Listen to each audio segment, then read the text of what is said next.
RFI, la voix de l'Amérique.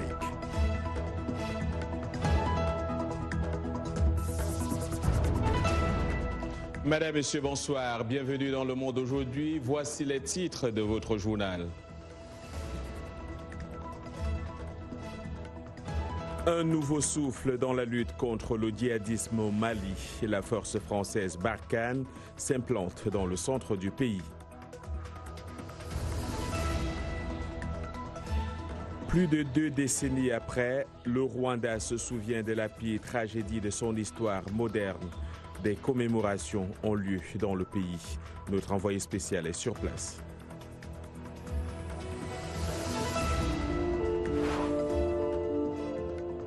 Nous poursuivons également notre série de témoignages sur le génocide rwandais. Ce soir, rencontre avec Dieudonné Nzeyimana, dont la mère a été tuée alors qu'il n'avait que 12 ans.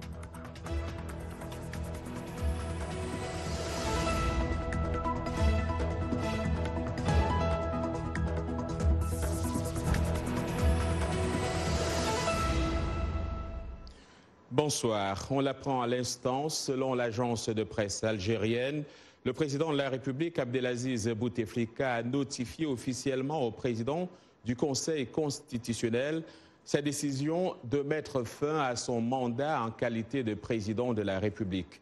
Avant cela, un millier d'étudiants étaient de nouveau dans les rues ce mardi à Alger. Après avoir tenté de s'accrocher au pouvoir, le leader algérien se dit maintenant prêt à quitter le pouvoir. Une décision accueillie avec méfiance par les contestataires. Beaucoup de partisans du changement réclament non seulement le départ du chef de l'État, mais aussi la fin du système pour que le peuple algérien puisse librement élire son prochain président. Également dans l'actualité ce soir, une nouvelle phase dans la lutte contre le djihadisme au Mali a été amorcée. La force française Barkhane va désormais étendre ses efforts de l'autre côté du fleuve Niger. Le nord du Mali est tombé en mars-avril 2012 sous la coupe de groupes djihadistes en grande partie dispersés par une intervention militaire lancée en janvier 2013 à l'initiative de la France. Mais des zones entières échappent toujours au contrôle des forces maliennes, françaises et de l'ONU, malgré la signature en 2015 d'un accord de paix censé isoler définitivement les djihadistes. Un accord dont l'application accumule les retards. Depuis 2015, les violences se sont propagées du nord au centre du pays sur la zone d'implantation de cette force Barkhane. Je vous propose cet extrait du général Frédéric Blachon. Il est commandant de l'opération Barkhane. Le Litako est à la frontière malo-nigérienne et le Gourma se trouve à la frontière malo-burkinabé. Et ces zones frontières sont évidemment les endroits les plus recherchés par les terroristes pour pouvoir mener leurs actions. Il n'y a pas mieux qu'une zone frontière pour pouvoir passer de l'une à l'autre, voilà, et trouver refuge. Donc le Gourma représentait pour nous toutes les conditions requises pour être efficace. C'est pas anodin. Quand vous êtes dans le Gourma, vous êtes, je dirais, à la poignée de l'éventail. Voilà. Vous êtes en mesure d'apporter un appui au Burkina s'il venait à le souhaiter. Il a déjà requis l'appui de l'armée française en octobre dernier. Tout le monde sait que c'est un membre du G5, voilà, donc il a une légitimité complète à demander l'appui de la France. Restons dans le même registre, à quelques kilomètres de la ville malienne de Gossi, dans le centre du pays. L'opération Barkhane, la force anti-djihadiste dirigée par la France et opérant dans le pays, ouvre donc une nouvelle base dans la région aride du Gourma. Les précisions de Blanche Sanou. La force française a commencé à s'afficher dans la ville de 45 000 habitants, dans l'espoir de gagner la confiance de la population locale et faire accepter les militaires. Barkhane a lancé des opérations d'aide dans plusieurs quartiers de Gossi. Là, on arrive sur la rue commerçante de Gossi. On va faire effectuer une patrouille sur 1 kilomètre environ, donc d'est en ouest. La rue commerçante de Gossi, c'est vraiment la rue principale dans laquelle on a le plus de commerce. Ça draine pas mal de population, notamment les jours de marché. Toutefois, gagner les cœurs et les esprits pourrait prendre du temps. Est-ce que vous avez vu un changement dans la situation ici depuis qu'il y a Barkhane qui est venu pour le marché, etc. Non. Vous n'avez pas vu de changement, vous? Quand même, je suis totalement fatigué. Là où je suis, même, je voudrais même quitter la localité parce que ça me fait des mois que je suis là à me croiser. Depuis que Barkhane est venu, nous sommes revenus de s'installer. Parce que vous avez retrouvé un peu de sécurité ici? La sécurité est là, nous sommes la peine quand même un peu. L'équipe militaire a mis l'accent sur l'accès à l'eau, l'éducation et l'emploi. Un puits a été remis en service et la population s'y relaie pour remplir des bidons. Notre but ici, c'est bien à la fois de redonner à la population la capacité de vivre, de circuler normalement et d'être libre, et tout en poursuivant, nous, à notre niveau, notre lutte contre le terrorisme. Selon des responsables de Barkhane, l'opération risque de prendre du temps à cause de possibles complices de groupes armés qui s'appuient sur les liens familiaux avec la population. Le génocide rwandais est resté gravé dans bien de mémoires, même si le pays a subi une grande transformation. Cette semaine, le Rwanda se souvient donc de la pire tragédie de son histoire moderne. Du 7 avril au 17 juillet 1994 se déroulait le génocide rwandais. L'ONU estime qu'environ 800 000 Rwandais, en majorité Tutsis, ont perdu la vie durant les 3 mois de massacre. Ceux qui, parmi les Hutus, se sont montrés solidaires des Tutsis, ont été tués comme traîtres à la cause Hutu. Pour parler de cette commémoration, retrouvons tout de suite Idriss Fall, notre envoyé spécial à Kigali. Idriss Fall, bonsoir. Bonsoir John et bonsoir à tous les téléspectateurs de La Voix de l'Amérique. En effet, 25e anniversaire du génocide rwandais. Kigali s'apprête dimanche le 7 avril à la grande journée de commémoration avec peut-être la présence de 15 chefs d'État africains, suivi peut-être d'une flamme que le président Paul Kagame va allumer et une marche des jeunes, une marche pour le souvenir, une marche pour la mémoire. Auparavant, il y aura eu aussi l'enterrement des corps récemment découverts à Kigali et bien sûr 2 jours avant, c'est-à-dire le jeudi et le vendredi, une conférence internationale sur le génocide. Toute la semaine, nous avons interrogé des survivants, nous avons interrogé ces jeunes qui représentent l'avenir du Rwanda et qui sont l'écrasante majorité, la relation qu'ils ont avec cet événement tragique qui a eu lieu bien avant leur naissance. Nous avons aussi rencontré, visité un ancien centre qui accueillait les orphelins du Rwanda, un centre qui existe depuis 30 ans, mais qui a été débordé avec le génocide. Son gérant, c'est un certain Dama Gisimba, donc on l'écoute avec un de ses anciens pensionnaires. Le gouvernement a opté de mettre les enfants dans les familles d'accueil en disant que vraiment, c'est le coutume, c'était l'ancienne coutume du Rwandais, que les enfants doivent avoir une famille, un enfant, une famille. Alors, on a placé les enfants dans les familles d'accueil. Aujourd'hui, ici, on a les enfants, on est toujours avec les enfants, mais ils viennent ici, ils ne sont pas pensionnaires, ils ne dorment pas ici, ils viennent ici, on les aide dans tout ce qu'un enfant doit, mais ils rentrent en famille. En fait, ma mère, depuis avant que je naisse, elle était ici, elle a grandi ici. Et puis après, je suis né. Mais quand je suis né, il y avait aussi ma tante qui était ici, qui a aussi grandi ici. Maintenant, elle a grandi, elle a une grande famille, elle a, je crois, 5 enfants, 4 fils et une fille. Elle a un mari, ils ont une famille heureuse. Et puis, moi aussi, je suis là, j'ai grandi. Maintenant, j'ai 33 ans, je travaille. Donc... Idriss Fall, je reviens vers vous. On constate qu'il y a comme une tendance générale au pardon. Est-ce que vous pouvez nous en dire un mot très brièvement?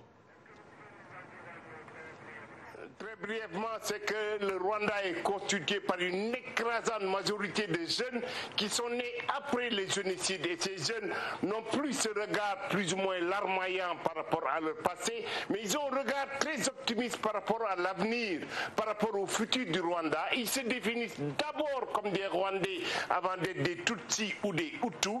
Et ils pensent que ce pays, où il y a eu beaucoup de choses qui ont déjà été faites, ils peuvent apporter aussi leur pierre dans la reconstruction de leur pays et aussi du continent africain. Idriss Fall, envoyé spécial de VO Afrique à Kigali, merci d'avoir été avec nous. On vous retrouve dans nos prochaines éditions. En marge des commémorations de ce drame, VO Afrique vous propose des témoignages et des reportages tout au long de cette semaine. Nous poursuivons donc ce soir notre série avec le témoignage de Dieudonné Nzeyimana, 37 ans, pharmacien de profession, père de 2 enfants. Il réside à Kigali.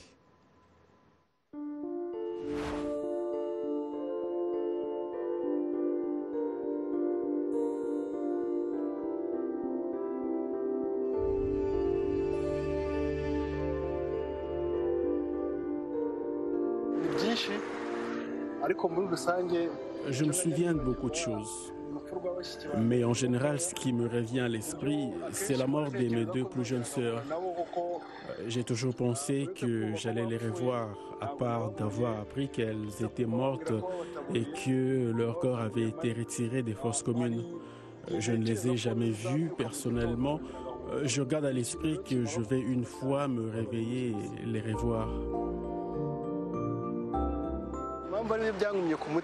La raison pour laquelle je les garde à l'esprit est que peu de temps avant le génocide, mes sœurs de 7 ans et 3 ans et demi et moi-même étions ensemble quelque part.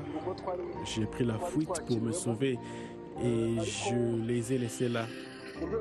Cela me culpabilise parce que je sens que j'aurais dû faire quelque chose pour les sauver également. Une source fiable témoigne qu'elles ont été tuées et que leurs corps ont été retirés de l'endroit où on les avait jetés. Même si je n'avais aucun moyen de les épargner, j'ai toujours le sentiment qu'il y a des responsabilités que je n'ai pas assumées en tant que frère aîné.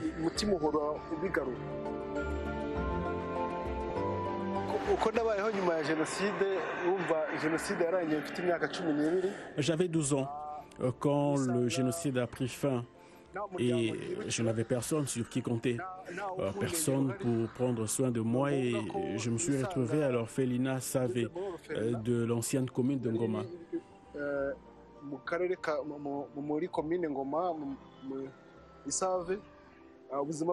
La vie était devenue difficile à un point tel que je n'y ai passé qu'une semaine et que des collègues de mon âge et moi-même avons décidé d'aller à Kigali.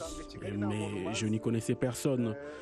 Je plaisantais en disant une fois un enfant des rues de Kigali est maintenant propriétaire d'une maison dans la même ville de Kigali.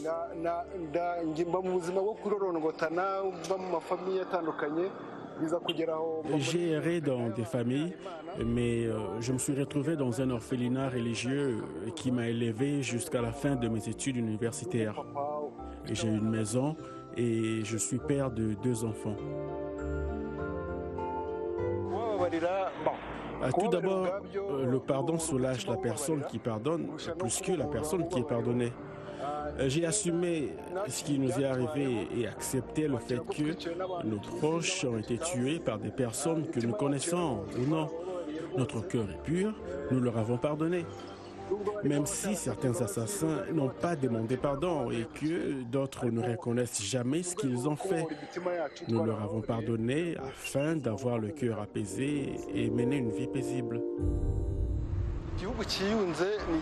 Une nation réconciliée est un pays où les citoyens vivent en harmonie, sans aucune forme de ségrégation, qu'elle soit fondée sur la race, la tribu, la taille ou l'origine. Un pays qui offre des chances égales à tous les citoyens, sans népotisme ni favoritisme. On revient dans un instant.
Le Monde aujourd'hui sur VOA Afrique, les titres de cette seconde partie de votre journal.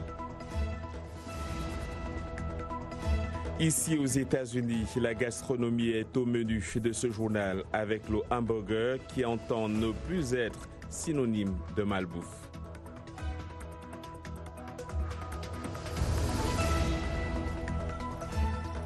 Nous irons au Cameroun où de nombreux jeunes se lancent dans l'agriculture grâce au soutien combiné des investisseurs et du gouvernement.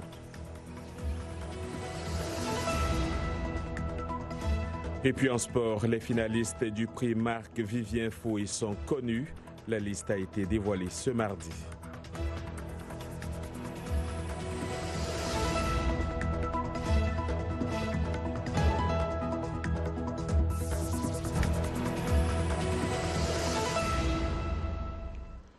Plus de 113 millions de personnes dans 53 pays étaient au bord de la famine en 2018, particulièrement en Afrique. C'est ce que révèle le rapport mondial 2019 sur les crises alimentaires paru ce mardi. Sur les 8 pays subissant les pires crises alimentaires dans le monde, 5 se trouvent sur le continent africain, la République démocratique du Congo, l'Éthiopie, le Soudan du Sud et la partie nord du Nigeria.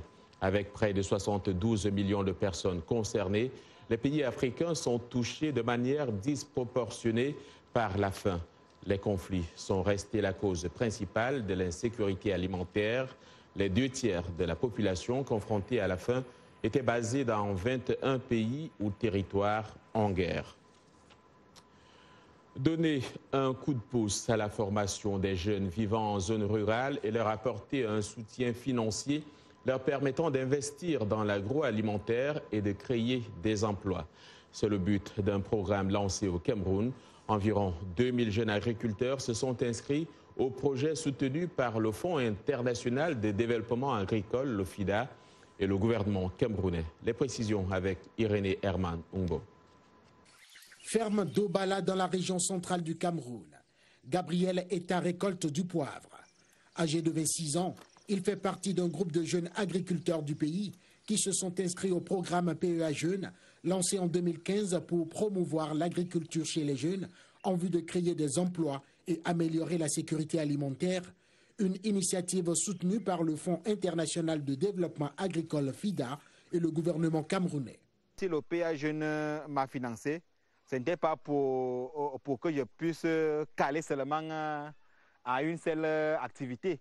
C'était pour que je puisse progresser, pour que je puisse encore ouvrir d'autres activités qui peuvent encore aider d'autres jeunes. Cet entrepreneur agricole cultive également du poivron, du concombre et des tomates sur environ 4 hectares. Il a bénéficié d'une subvention de $200 américains. À cela s'ajoute une série de formations, notamment en agriculture et en finance, qui lui a permis d'apprendre à gérer une entreprise agricole rentable. Lorsque je pars au niveau du marché, je vends, je vois comment ça me produit de l'argent. Je suis très fier. État gère également un élevage de volailles qui s'est développé au cours des 3 dernières années pour atteindre plus de 1000 poulets aujourd'hui. Il emploie 3 autres jeunes qui gagnent en moyenne $800 américains et vendent leurs produits agricoles à des commerçants qui en retour les revendent sur le marché local. Il produit un poulet bio parce que c'est ça qui m'a beaucoup marqué. Et aussi, ce qui m'encourage chez lui, c'est que chaque fois que j'ai besoin du poulet, il est toujours en production. Cette année, État travaille sur des projets d'expansion de son entreprise agricole. Il ambitionne de cultiver aussi des fruits, notamment des ananas et des pastèques. Et si on se mettait à table, ou plutôt si on parlait du hamburger qui n'entend plus être synonyme de malbouffe? Les chaînes de restauration rapide recherchent des alternatives plus saines sans compromettre sa saveur. Burger King s'est ainsi associé à la société californienne Impossible Food pour créer un hamburger sans viande. Sletika Hawk nous apprend que cette nouveauté appelée Impossible Burger a réussi son essai et pourrait bientôt arriver chez un Burger King près de chez vous. Le récit est de Raïssa Gironda. Ce n'était pas un poisson d'avril. Burger King a fait exploser tous les clichés en présentant un nouvel hamburger sans viande, sans que notre palais en ressente la différence. Une création partie d'un constat, la production de viande massive est nocive pour l'environnement. Il y a une forte augmentation de la demande pour ces produits plus sains, délicieux et qui préservent l'environnement. C'est vraiment fantastique de voir tout ce qui se fait maintenant sur ce marché et nous nous en félicitons. Comment détourner les amateurs de viande des délicieux burgers auxquels ils étaient tant habitués? Burger King et Impossible Food se sont associés pour créer un mastic à base de plantes. Le goût est semblable au burger traditionnel grâce à une levure génétiquement modifiée qui fait saigner les pâtés en leur donnant un goût de viande, assurent les deux compagnies. On s'est lancé dans une série de recherches et de développement de produits afin de trouver comment créer un Whopper qui ne s'émiette pas. Si les épilotes de Saint-Louis donnent de bons résultats, la chaîne de restaurants vendra son hamburger à base de plantes partout aux États-Unis. Le hamburger aura fait du chemin. Et Yacouba Ouedraogo nous a rejoint pour parler de sport. Yacouba, on reparle du prix Marc-Vivien Foué. Bonsoir. Bonsoir John et bonsoir à vous, amis sportifs. Qui va donc succéder au Camerounais Karl Toko Ekambi, précédent vainqueur du prix Marc-Vivien Foué qui récompense le meilleur joueur africain de la Ligue 1 française? Eh bien la réponse mi-mai, mais pour l'heure, on connaît les candidats. Radio France Internationale, RFI donc et France 24 ont dévoilé les finalistes de cette édition. Et parmi les nominés, on retrouve 4 finalistes de l'année dernière, le Tunisien Wabi Kazri, les Ivoiriens Nicolas Pepe et Max Alain Gradel et le Burkinabé Bertrand Traoré. Les 7 autres finalistes sont le Marocain Younis Abdel Hamid, l'Algérien Youssef Attal, le Camerounais Stéphane Baoken, le Gabonais Denis Bouanga, le Guinéen François Kamano, le Sud-Africain Lebo Motiba et le Sénégalais Ismaïla Sarr. Le successeur du Camerounais, Karl Toko Ekambi, sacré l'année dernière, donc, sera connu le 13 mai. Et puis, le président de la Fédération allemande de football a démissionné. Reinhard Grindel a annoncé sa décision après les révélations sur la montre de luxe d'une valeur de 6 000 € que lui a offerte le vice-président ukrainien de l'UEFA, Yuri Soukish. L'hebdomadaire Der Spiegel a aussi rapporté vendredi dernier que M. Grindel a touché secrètement et de manière indue 78 000 € entre 2016 et 2017 d'une instance de la Fédération allemande dédiée aux médias. Il était à la tête de la Fédération allemande de football depuis avril 2016 et est le deuxième patron consécutif à devoir quitter prématurément la présidence de la Fédération. Et pour finir, les travaux de refonte du stade Bernabéu vont être lancés dès cet été. Ces travaux de remodelage visent à doter l'enceinte d'un toit rétractable d'ici 2022. Cette refonte, pour un budget d'environ 500 millions d'euros, prévoit aussi l'installation d'une nouvelle enveloppe métallique et d'un tableau d'affichage lumineux visible à 360 degrés depuis les gradins. Le musée du club sera agrandi et de nouveaux espaces de restauration et de boutiques seront créés. Cependant, un projet d'hôtel un temps évoqué n'est plus mentionné. Le nombre de sièges du stade ne devrait pas changer non plus. Autour de 81 000 places, le chantier doit s'achever dans 3 ans et demi plus tard, sans perturber le calendrier sportif de l'équipe madrilène. Voilà donc de quoi faire rêver. On se retrouve demain. Rendez-vous pris. Merci Yacouba. Des produits décoratifs à partir du papier usagé, une artiste nigériane transforme des ordures en objets écologiques attrayants. Les fleurs qu'elle crée sont utilisées pour décorer divers événements, notamment des séances photos, des anniversaires et des mariages. Blanche Sanou nous en dit plus. Dans un studio d'art de Lagos, une artiste nigériane anime une classe. Elle forme des étudiants à l'artisanat du papier, leur expliquant comment façonner des fleurs et autres objets de décoration à partir du papier recyclé. Cette forme d'art nécessite la maîtrise d'une gamme de techniques telles que le pliage, la découpe, le moulage et la superposition. La principale motivation derrière cette création est le recyclage. Au lieu d'utiliser du papier puis le jeter, on peut le transformer en fleurs et les encadrer. Vous pouvez aussi les réutiliser pour fabriquer des boîtes, des pièces décoratives pour votre maison. En résumé, il s'agit donc essentiellement de recycler pour ne pas augmenter les ordures. Fanmi s'est lancé dans cette aventure en 2016 après avoir vendu son entreprise de confiserie. Aujourd'hui, elle vend ses produits à des sociétés événementielles et des particuliers. Elle utilise également les médias sociaux pour commercialiser son travail.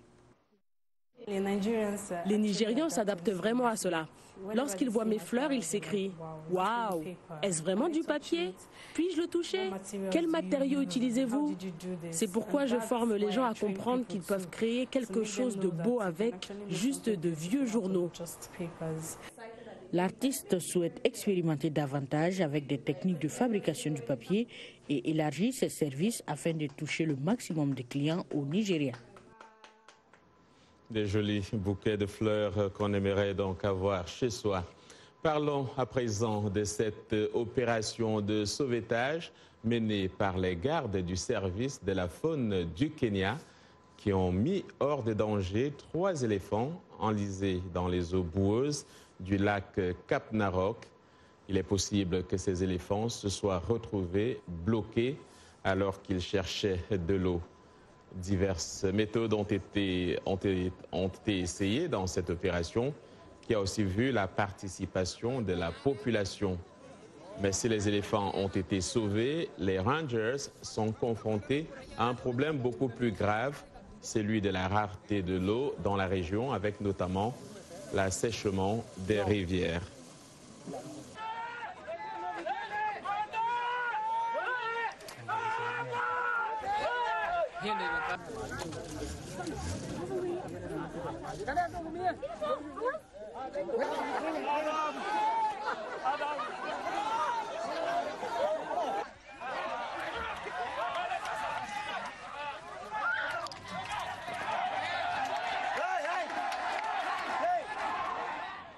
Un éléphant libre qui s'en va, donc c'est la fin de ce journal. Merci à toute l'équipe qui l'a préparé et à vous de l'avoir suivi. Demain est un autre jour. D'ici là, bonne soirée à toutes et à tous.